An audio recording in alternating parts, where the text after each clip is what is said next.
Hello. The 11th edition of Warhammer 40,000 is almost here, and I have decided that for this edition, I'm going to return to the game. It's been a while since I've played 40k, I've still got an old army, but I want to do something new. So I'm going to be recording a diary of my new army project as I put together a force of Space Marines that can be used in 11th edition and in 2nd edition. And I'm going to do this using some of the coolest models that the Space Marines have ever had, including stuff like these. I'm Jordan, this is Jordan Sorcery, and today is the first part of my brand new series, the Space Marine Diaries.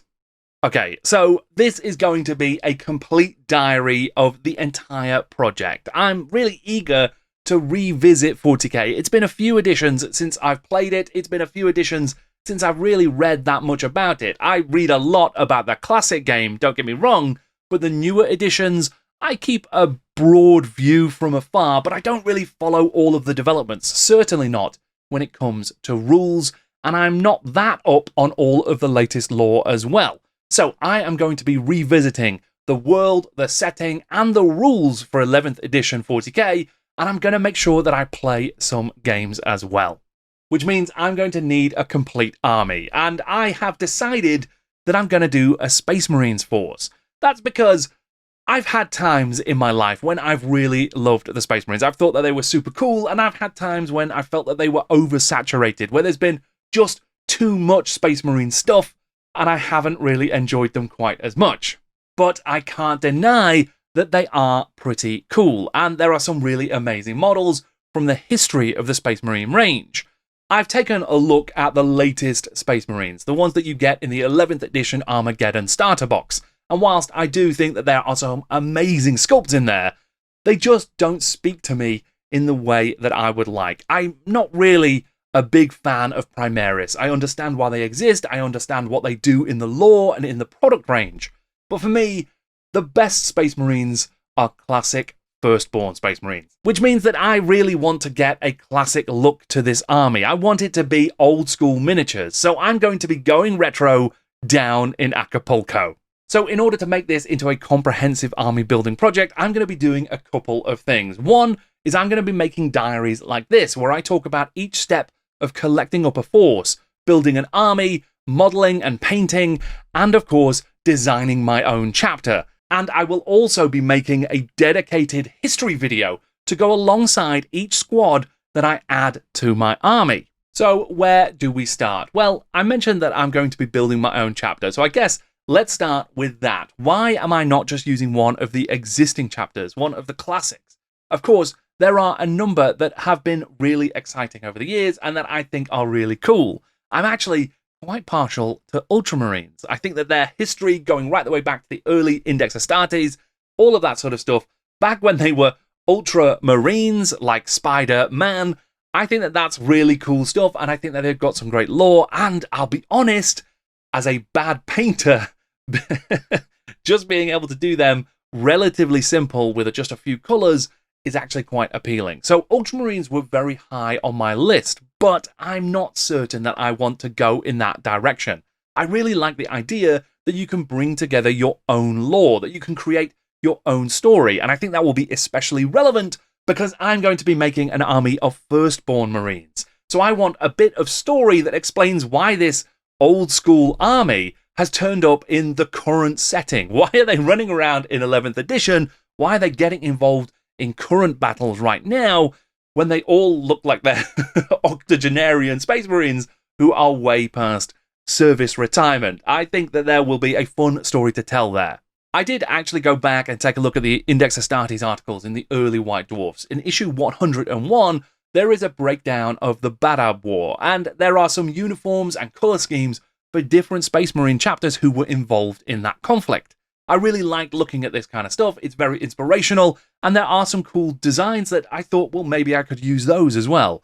But if you know me and you've seen any of my other work, you'll know that purple is my favourite colour, and I just didn't see any chapters that lean heavily enough into that. And I know that there are chapters out there, but I was thinking that I want to create my own. There are a whole load of stories about my Marienburg project where I have used the original Deadly Nightshade paint color, which is quite a dark purple. It's very, very cool. I really, really like it, but the actual paint formula is not great, and some professional painting friends have had real trouble trying to use it to help me paint my army. So I'm going to avoid that this time. I'm not going to be using a classic paint, but I am going to look for some paints that are quite dark purple that are actually going to get me good coverage, but have that feel that work for me and kind of align with my visual sort of design, my aesthetics of the Joylin Sorcery channel. What that chapter is going to be called, I have no idea. Whether or not they'll use my heraldry or something else, I also have no idea. I think that's going to be part of the fun discovery of this project as I start putting it together. But I've also been thinking about the actual army list in a broad sense. I've got no idea what the current points costs look like, or really how to build an army in the latest edition, even in 10th edition or 9th. I'm not really that certain how various aspects of army building work these days. So I'm going to have to relearn all of that stuff, and I'm going to be revisiting it. But I want to make sure that this army, it can be used not just in 11th edition, but in 2nd edition as well. Because I'll be honest, over time, I suspect I'll probably play more games of 2nd edition than of 11th. But I want this army to work in both. That's the intention here. So that means that sometimes there's going to have to be proxies, especially because things like tactical marines don't exist anymore. You know, I'm going to need to use tactical marines as intercessors and things like that. Obviously, my opponents will need to agree to that, but I'm pretty certain I'll be able to get some games with some friends where it won't be a problem. But I'm actually going to do a live stream where I go through the rules of the latest edition that have been released for free and try and make heads and tails of them. I'm actually going to go through, I'm going to sit down and we're going to read them together and then try and work out what exactly the game looks like today and how I might play it. So if you're interested in that, join me on that live stream. I'll put the dates down in the description below, and we can just spend an hour or so trying to work out how to play 11th edition. Okay, now I know that the Armageddon start box has a load of jump pack troops and a load of intercessors and some other stuff like that. I'm not going to be replicating that army because I want to create a force that is full of the miniatures that I love the most, which means I'm going to need a squad of tactical marines. I'm really a big fan of some of those classic 90s Jez Goodwin scouts, so they will definitely be in. And I also am toying with ideas about whether or not to get a dreadnought, a classic metal dreadnought, or even a tank or two if I can find some of the classics.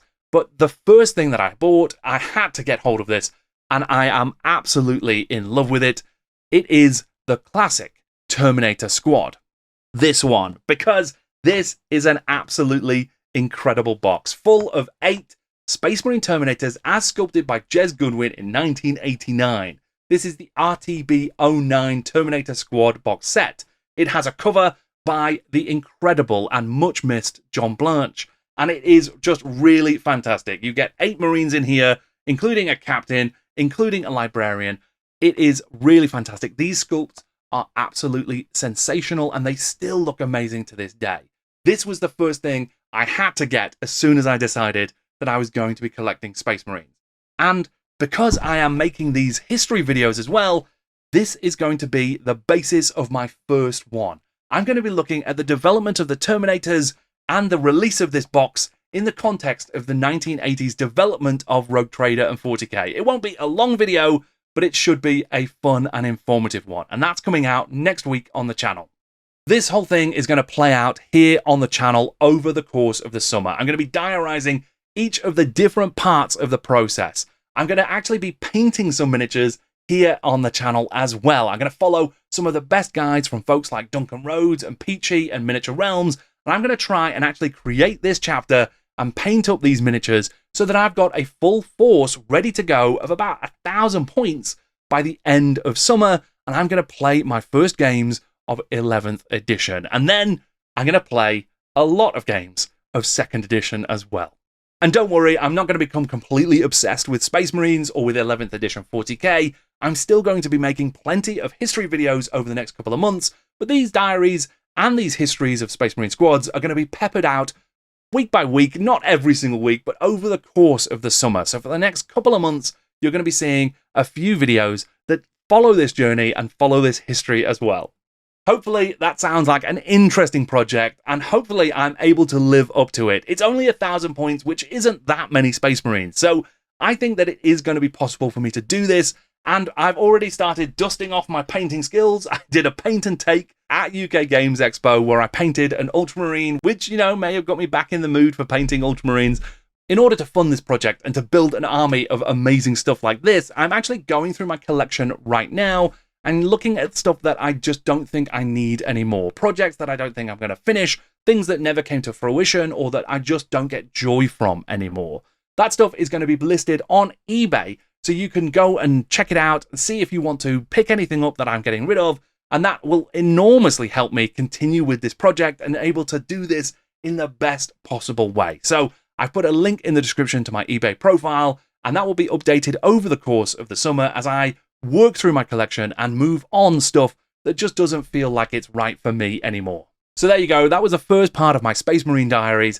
I think that this is going to be a really fun project. I'm actually quite eager to get back to the table and to play some 40k, and I've not felt that in quite a while. So, I don't know, it feels really nice. I think part of it has been poring over classic catalogues and looking at classic miniatures, which I'm going to be doing in the next diary as I go through some of my targets for the collection that I want to build.